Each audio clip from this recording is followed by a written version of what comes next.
Next, किसी one में एक लोमड़ी रहती थी। तो यहाँ पर यह सेंटेंस कैसा है, पास्ट में है। और किसी वन में कौन रहती थी, एक लोमड़ी। तो यहाँ नाउन से पहले क्या दिया हुआ है, किसी वन में दिया हुआ है, यानी कि स्थान दिया हुआ है। तो अब हम यहाँ पर क्या लिखेंगे बेटा, क्योंकि हमने क्या रूल पढ़ा है कि ये जो वाक्य है, इन वाक्यों में ना तो कोई सब्जेक्ट है और ना ही कोई यहाँ कार्य है, यानी कि ना ही कोई एक्शन है। तो हम सबसे पहले क्या लिखेंगे, देयर। क्योंकि यह जो सेंटेंस है पास्ट में है और एक वचन है, नाउन एक वचन है, तो हम यहाँ पर वॉज का प्रयोग करेंगे। देयर वॉज ए फॉक्स, रहती थी, there was a fox, live, एक वन में, live in a forest.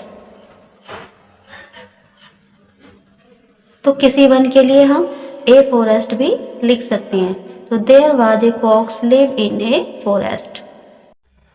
Next, Delhi में एक राजा राज्य करता था। तो यहाँ पर क्या दिया हुआ, एक राजा क्या करता था, राज्य करता था। कहाँ करता था, दिल्ली में। तो यहाँ पर स्थान दिया हुआ, तो हमने क्या रूल पढ़ा है कि जब कोई भी नाउन दिया गया हो तो नाउन से पहले वहां पर कोई स्थान, समय या उद्देश्य दिया जाएगा। और इन वाक्यों में ना तो कोई सब्जेक्ट होगा और ना ही कोई एक्शन होगा, यानी कि ना तो कार्य करने वाला होगा और ना ही कोई कार्य होगा। तो इस वाक्य में भी ना तो सब्जेक्ट है और ना ही कोई कार्य है। तो हम यहाँ सबसे पहले क्या लिखेंगे, देयर।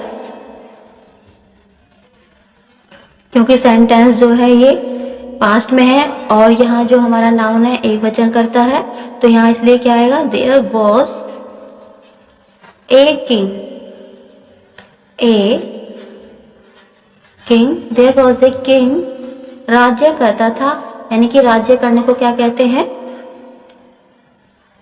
Rule over. कहाँ करता था, दिल्ली में, तो इन दिल्ली।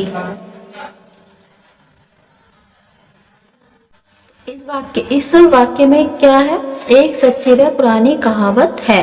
तो यहाँ पर ना तो कोई सब्जेक्ट है और ना ही कोई कार्य हो रहा है। और ऐसे क्या पता चल रहा है कि यह सेंटेंस जो है प्रेजेंट में है और एक सच्ची व पुरानी कहावत। तो इससे पता चलता है कि यह सेंटेंस एक वचन है। तो हम यहाँ लिखेंगे देयर इज ए, सच्ची को ट्रू लिखेंगे, देयर इज ए ट्रू, व को लिखेंगे एंड, पुरानी ओल्ड, कहावत को प्रोवर्ब।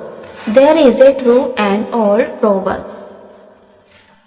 तो बच्चों, इस वाक्य में भारत में अनेक राज्य हैं। तो इस वाक्य में देखो बेटा, यहाँ भारत में दिया हुआ है तो ये कोई स्थान दिया हुआ है, अनेक राज्य है। राज्य क्या है, यह नाउन है और इस नाउन से पहले हमें क्या दिया हुआ है, स्थान। हमने रूल क्या पढ़ा है कि नाउन से पहले कोई ना कोई क्या दिया जाएगा, स्थान, समय या कोई उद्देश्य। तो यहाँ नाउन से पहले स्थान दिया हुआ है और इस है से हमें पता चल रहा है कि यह वाक्य वर्तमान काल में, प्रेजेंट में है। अनेक राज्य हैं, तो इससे हमें पता चल रहा है कि ये जो वाक्य है यह बहुवचन में है। तो हम सबसे पहले क्या लिखेंगे, देयर, फिर आर लिखेंगे, देयर आर अनेक, यानी कि मैनी, और राज्य को क्या लिखेंगे, states, there are many state, Bharat में, इन इंडिया। नेक्स्ट, कल गांव में एक पंचायत है। तो बच्चों यहाँ पर देखो, कल गांव में, ये क्या दिया हुआ है, स्थान, एक पंचायत। एक पंचायत क्या है, नाउन है, तो नाउन से पहले क्या दिया हुआ है, स्थान, और उसके बाद दिया हुआ है। तो यानी कि इस है से हमें ये पता चलता है यह वाक्य किस में है, प्रेजेंट में है, यानी कि वर्तमान काल में है। और एक पंचायत से पता चलता है कि ये जो वाक्य है यह एक वचन है। तो सबसे पहले हम क्या लिखेंगे, देयर। कल है तो सबसे पहले हम लिखेंगे, सॉरी टुमारो लिखेंगे, टुमारो।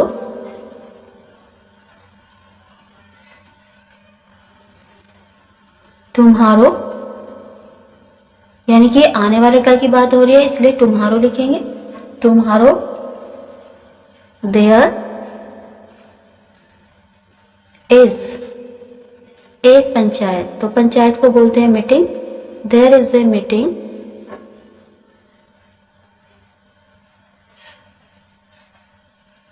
गांव में, तो इन द विलेज।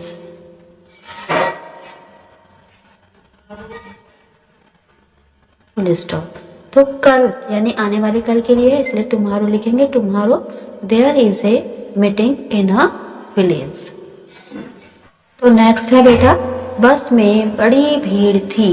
तो इस थी से हमें पता चल रहा है यह सेंटेंस पास्ट में है और बड़ी भीड़ थी। तो यह जो सेंटेंस है वो कैसा सेंटेंस है, एक वचन में है और बस में दिया हुआ है यानी स्थान दिया हुआ है, बड़ी भीड़ थी तो यह नाउन है। तो हम यहाँ लिखेंगे बेटा देयर, क्योंकि भीड़ थी तो भीड़ जो है सिंगुलर में ही है यानी कि एक वचन, यह जो वाक्य है वो एक वचन में है। देयर वाज, बड़ी भीड़ थी तो बड़ी भीड़ को क्राउड बोलते हैं और बड़ी के लिए हम लिख सकते हैं great. There was great crowd, there was a crowd, bus में थी तो हम क्या लिखेंगे बेटा, in the bus. There was a great crowd in the bus, यानी बस में बड़ी भीड़ थी।